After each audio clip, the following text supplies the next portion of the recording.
오늘의 사연 시작하겠습니다. 제가 20대 초반 시절의 이야기를 해보겠습니다. 그 당시에 군대 전역을 해서 한참 머리가 뜨거워 연애도 하고 싶고 여자친구도 갖고 싶었던 적이 있었지요. 그런데 처음 만난 여자친구한테 크게 대인 부분이 있다 보니 그 이후에는 그냥 열려있는 만남을 더 추구했어요. 그렇다 보니 자연스럽게 저보다 나이가 많거나 하는 연상의 여자의 경우 크게 관심을 가져본 적이 없습니다. 특히나 당시에 제가 20대 초반의 나이다 보니 앞자리 숫자까지 다른 사람을 만날 일은 없었거든요.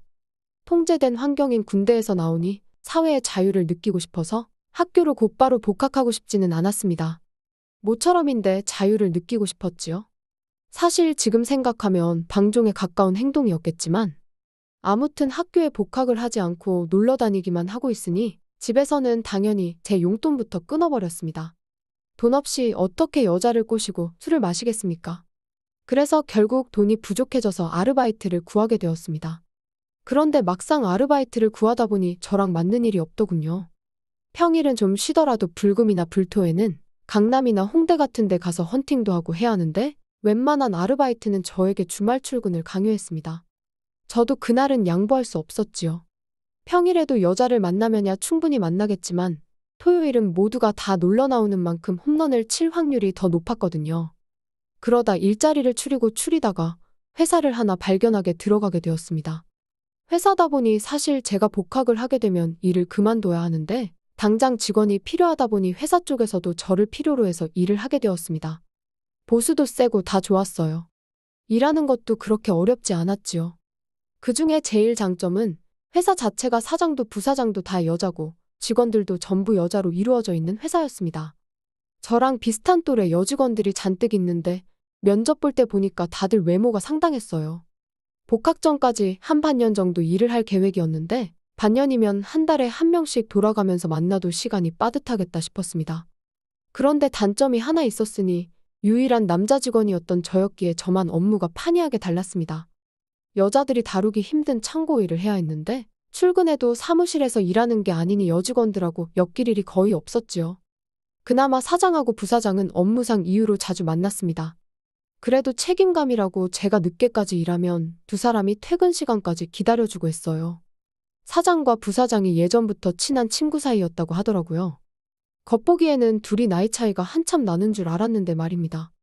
사장의 경우는 딱 봐도 30대 후반, 40대 초반의 애엄마 느낌입니다. 살짝 푸지만 인상에 애 키우느냐 일하느냐 피곤해 보이기까지 하는 얼굴이지요. 미소가 생글생글하긴 한데 그냥 저한테는 나이 차이 많이 나는 애엄마 그 느낌 그 이상도 그 이하도 아니었습니다. 그에 반해 부사장이 참 대단했지요. 요즘 TV 같은 데 나올 법한 일반인 미인상인데 뿌리는 향수라든지 입고 다니는 스타일이라든지 자기 관리가 철저한 사람이라는 게 딱 티가 나는 그런 미인이었어요. 어쩔 때는 퇴근길에 운동복으로 갈아입고 운동하고 퇴근한다며 회사 밖을 나갈 때가 있는데 누가 저 여자를 40을 바라보는 30대 후반 여자로 볼까 싶었습니다. 제가 이렇게 흥청망청 놀고만 다니는 방탕한 생활을 했던 것도 그 당시에 기간이 좀 길었는데 그때 만났던 여자를 통틀어서도 부사장만큼 스타일 좋은 사람은 한 명도 없었습니다. 사장이랑 동갑내기 친구라는 사실을 들었을 때 사장한테는 미안하지만 소리내서 놀라고 했지요. 원래는 관련직 대기업에 다니던 부사장이었는데 사장이 자기 사업 차리면서 직접 스카우트 해온 거라고 하더라고요. 그래서 그런지 능력 하나만큼은 확실한 사람이었습니다. 그런데 그만큼 능력이 좋아서 그런지 아니면 그녀를 감당할 남자를 못 만나서 그런지 아직 결혼을 안 한 노처녀라고 하더군요. 말이 노처녀지 사실은 화려한 골드미스라는 말이 딱 어울리는 사람이었지요. 운동은 운동대로 다니는데 이런저런 취미생활도 많은 듯했고 시간 나면 주말에 휴가 하루 붙여서 해외여행도 다녀오고 하는 그런 사람이었어요. 여직원들도 다들 부사장을 닮고 싶어하는 그런 선망의 대상 같은 사람이었습니다. 아무튼 그렇게 회사에서 일을 시작하게 되었습니다. 점심시간 때는 일부러 사무실로 가서 또래 여직원들하고 친해지기 위해 열심히 했지요. 사장, 부사장을 빼더라도 제 또래 여직원들이 몇 명이나 되어서 솔직히 저 같은 굶주린 늑대한테는 회사 사무실이 뷔페나 마찬가지였습니다. 사회초년생들도 있고 저도 군대를 다녀온 시점이라 제일 어린 친구가 저랑 나이도 같았습니다. 얼굴도 귀염쌍하게 생겼고 제 스타일이기도 해서 둘이 자연스럽게 친해지게 되었습니다. 그러다 제가 한 달쯤 근무했을 때였을까요? 주말을 맞아서 제 환영식 겸해서 회식이 열리게 되었습니다. 사장이 원래 진작에 열어줬어야 했는데 회사가 너무 바쁜 시기라서 따로 신경을 못 쓰고 있었다고 하더군요.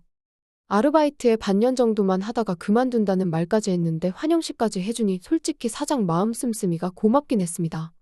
당시에 돈도 똑 떨어진 상태고 월급도 아직 받기 전이었다 보니 오랜만에 술 마시러 간다니까 긴장이 되더군요. 전 직원들이 참석을 한다니 그 자리에서 상황 봐서 술 제일 못 마시는 직원하고 무슨 썸씽이 생겨도 생기겠거니 하는 기대를 하고 회식 자리에 나갔습니다. 회사에서 나와 가장 가까이 있는 삼겹살집으로 자리를 옮겼습니다. 가게 사장님이 반겨주는 걸 보니 회식을 자주 하는 장소인 듯 싶었지요. 불판이 쫙 세팅이 되고 고기가 불판에 올라감과 동시에 첫 잔을 부딪히며 짠을 했습니다. 다른 여직원들도 청일점인 저한테 관심이 많아 보였습니다. 저도 아예 쑥맥이 아니다 보니 그날 저랑 좋은 시간을 보내고 싶다 하는 신호를 보내는 걸 다 캐치할 수 있었지요. 그 중에서도 나이도 제일 어리고 회사에서 대화도 몇 마디 나눠보고 그 중에서 제일 잘 될 것 같은 사이즈가 나오던 막내 여직원이 저한테 강한 신호를 보내는 걸 느꼈습니다. 화장실 다녀오는 척 해서 자리를 옮기고 다녀오는 길에 은근슬쩍 그녀의 맞은편 앞자리로 자리를 바꿨습니다. 그리고 고기를 제가 뒤집어주면서 그녀한테 일부러 술을 권하고 있었지요. 그런데 사장하고 부사장이 눈치도 없이 껴들더군요. 다른 사람들도 많은데 왜 김주임 고기만 구워주냐고요? 우리도 남자가 구워주는 고기 잘 먹을 수 있다며 회방을 놓는데 분위기 파악 좀 하고 눈치 좀 챙겨줬으면 싶더군요. 그런데 저 돈 주는 사람들인데 제가 어떻게 거절을 하겠습니까? 당장에 뛰어가서 사장 부사장 있는 테이블로 가서 거기서도 열심히 고기 뒤집고 따라주는 술 마시고 그러다가 왔지요. 사장한테 한 잔 받으시라 술을 따라주는데 사장이 평소 짓지 않던 생글생글한 미소가 아니고 묘한 미소를 지으면서 저보고 김주임이 마음에 드나봐 하면서 술을 한 잔 마시더니 자기가 마시던 술잔을 다시 저에게 건네더군요. 술잔에 사장 립스틱 자국이 그대로 묻어있는데 거기에 술을 따라주더니 저보고 마시라고 하는 겁니다. 부사장이 그랬다면 더 좋았을 텐데 사장이 그러니까 조금 의외에다가 별로 마시고 싶진 않았지만 두 눈 감고 꿀떡 술을 넘겼습니다. 그러니 사장이 기분이 좋다면서 저를 톡톡 건드리면서 좋아하더군요. 아무튼 그렇게 사장의 소나귀에서 해방이 되고 나서 다시 저랑 잘 되던 막내 직원을 꼬시러 그 자리로 갔습니다. 그런데 이 여자가 술을 따라주면 따라주는 대로 다 마시질 않고 참새가 물 한 모금 마시는 만큼만 계속 꺾어서 마시더군요. 술을 한 잔도 안 마시는 걸 보니 이거는 도가 텄다 싶어서 다른 직원들 술 마시는 꼴을 관찰했는데 아무도 술을 마시고 있지 않는 겁니다. 마시는 척만 하고 있었고요. 아무래도 사장하고 부사장이 있으니까 다른 여직원들이 기를 못 피는가 싶었습니다. 이쯤 되면 이제 젊은 사람들끼리 즐기라고 저희한테 법인카드를 건네줬으면 좋겠는데 이 두 사람은 분위기 파악을 끝까지 못하고 자리에 남아있더군요. 결국 회식은 그렇게 끝나버리고 말았습니다. 저한테 빈틈을 그렇게 보이더니 언제 그랬냐는 듯이 택시를 타고 쌩하고 먼저 달아나 버리더군요. 저도 하는 수 없이 집에 들어가 봐야겠다 했는데 사장하고 부사장이 저한테 오더니 시간 괜찮으면 술이나 한 잔 더 하자고 묻더군요. 저는 오랜만에 술 마신 게 좋았기도 하고 이대로 집에 가기엔 아쉽기도 해서 알겠다 하고 따라갔습니다. 이 차는 번화가로 이동해서 조금 젊은 분위기의 술집으로 이동하게 되었습니다. 다름이 아니라 할 말이 있어서 불렀다고 하면서 저보고 일 잘해주고 있어서 고맙다고 하더군요. 제가 복학을 해야 해서 그만둔다는 게 아쉬울 정도로 일을 잘하고 있다고요. 그래서 나중에라도 복학하면 되는 시간마다 와서 아르바이트 하듯이 일을 할 생각은 있느냐 하면서 그런 이야기를 묻더군요. 한참 이야기하고 있는데 사장 핸드폰으로 전화가 한 통 걸려오더라고요. 사장 얼굴이 이내 심각해져서는 아이가 아파서 병원에 잠깐 다녀와 봐야겠다며 자리를 비웠습니다. 그러면서 부사장에게 법인카드를 건네주고 가더라고요. 난데없이 계획에 없던 노처녀 부사장과 저 단 둘만의 술자리가 시작되게 되었습니다. 사실 저도 일을 거의 혼자 하다시피 해서 접점이 없으니 둘이서 마땅히 할 이야기가 없더군요. 술도 조금밖에 안 마셨는데 이대로는 술도 술대로 못 마시고 시간은 시간대로 날리는 거 아닌가 하는 생각이 들었어요. 친구들을 불러 따로 자리를 만들자니 시간이 애매해서 그러기 힘든 상황이었고 또 법인카드를 건네받는 걸 봤으니 솔직히 조금 비싼 술을 먹어도 되지 않겠나 싶었습니다. 하지만 이 자기관리 철저한 강철의 여인을 어떻게 함락시켜야 할지가 고민이 되었어요. 그런데 자기관리 철저한 사람들이 그렇듯 자존감이나 자부심이 대단한 편인데 자존심을 건드려보면 어떻겠나 하는 생각이 들었습니다. 그래서 부사장한테 제가 주량이 상당한데 젊은 남자랑 술 마셔도 감당 가능하겠느냐는 식으로 조금 깐죽대면서 떠봤지요. 그러니 그녀가 제 생각대로 발끈해서는 어디 한번 얼마나 잘 마시는지 보자면서 자기도 운동 때문에 안 마셔서 그렇지 원래 술을 잘 마신다고 하더군요. 이미 2차 자리까지 와 있는 상황이었는데 부사장을 데리고 평소에 비싸서 못 먹어본 양주나 칵테일 같은 거 마셔본다고 여기저기 돌아다니면서 8차까지 자리를 옮겼습니다. 8차는 다시 평범한 술집으로 들어와서 간단한 안주에 소주로 돌아왔고요. 그런데 저도 술은 어디 가서 지는 편이 아닌데 그녀 역시 자부한 대로 술이 상당하더군요.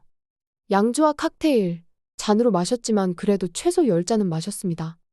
거기에 1차 때부터 지금까지 소주도 2당 2병은 마신 것 같은데 멀쩡하더라니까요. 하지만 그래도 그 정도 술이 들어가니 찔러도 피 한 방울 나올 것 같지 않던 그 콧대 높은 부사장도 쓸쓸했던 말을 또 한다던가 혀가 살짝 꼬인다던가 하면서 빈틈을 보이기 시작하더군요. 그러더니 꺼낸다는 말이 저한테 김주임이 어디가 마음에 들어서 그렇게 추근덕대냐 묻는 겁니다. 그때 부사장과 내가 오늘 뭔가 있겠구나 하는 촉이 딱 와서 부사장을 긁어놓듯이 넉살 좋게 깐죽대며 대답을 이어갔지요.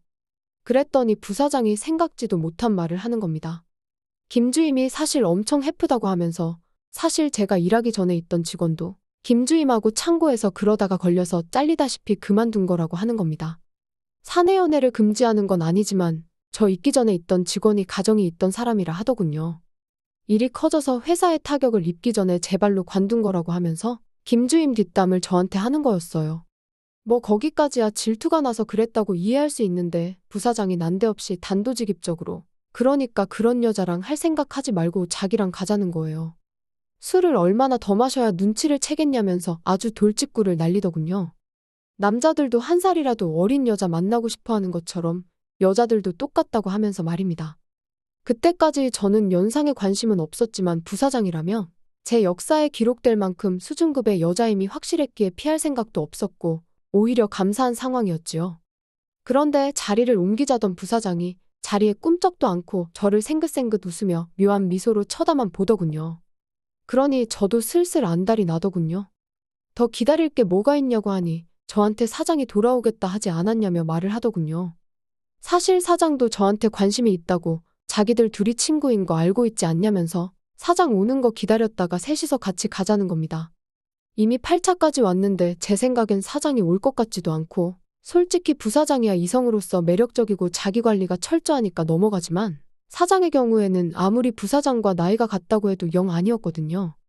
그래서 어떻게든 아니게 하려고 부사장을 설득을 하는데 부사장은 자리에서 꿈쩍도 안 하고 사장 올 때까진 안 가겠다며 떼를 쓰기 시작한 겁니다. 그래서 1시간만 더 기다려보자고 하고 사장을 기다렸지요. 그런데 그게 오히려 역효과였습니다. 사장은 당연히 연락이 없었고 부사장은 술이 센 척을 하고 있었지만 이미 그 자리에서 더 이상 몸을 가눌 수 있을 정도가 아닐 정도로 기절한 거나 마찬가지인 상황이었던 거예요. 그래서 결국 아무것도 하지 못하고 집에 돌아오게 되었습니다.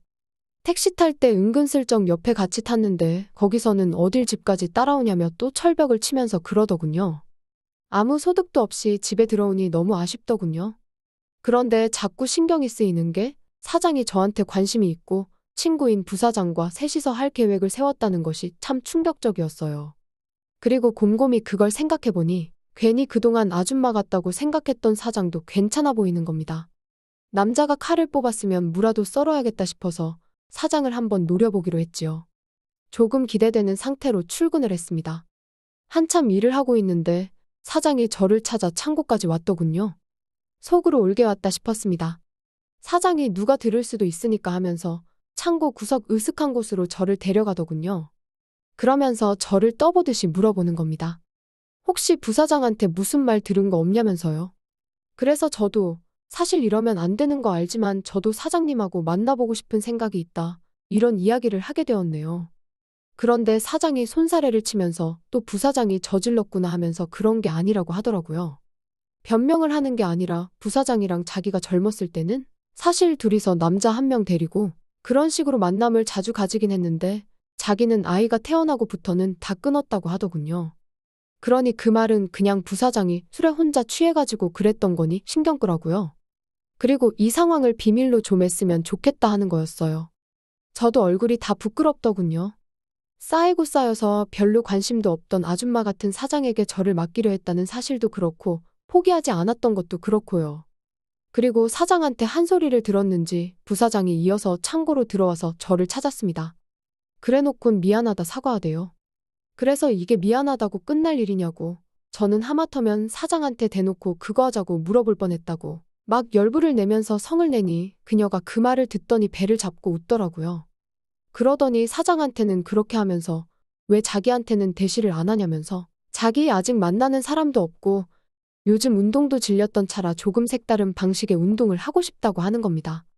회사 근처에서 혼자 살고 있고 저만 좋으면 자기 집에서 같이 할 수 있는 운동이라면서 퇴근 후에 보자고 하더라고요. 그 뒤는 예상한 대로입니다. 그 자존심 강하고 콧대 높은 부사장과 일하는 기간인 반년 가까이 정말 하루도 빠짐없이 상대를 해야 했습니다. 당시에 제가 피 끓는 20대 초반이었는데도 불구하고 노처녀인 부사장은 매일같이 하루도 빠짐없이 저를 부르더라고요. 아무튼 그때 덕분에 월급은 월급대로 아끼고 술도 마실 필요 없고 돈도 잘 모아서 회사를 나오게 되었습니다. 회사 나오면서 부사장도 저랑은 더 질렸는지 그냥 여기까지가 딱 좋겠다고 하면서 그만 만나자고 하더군요.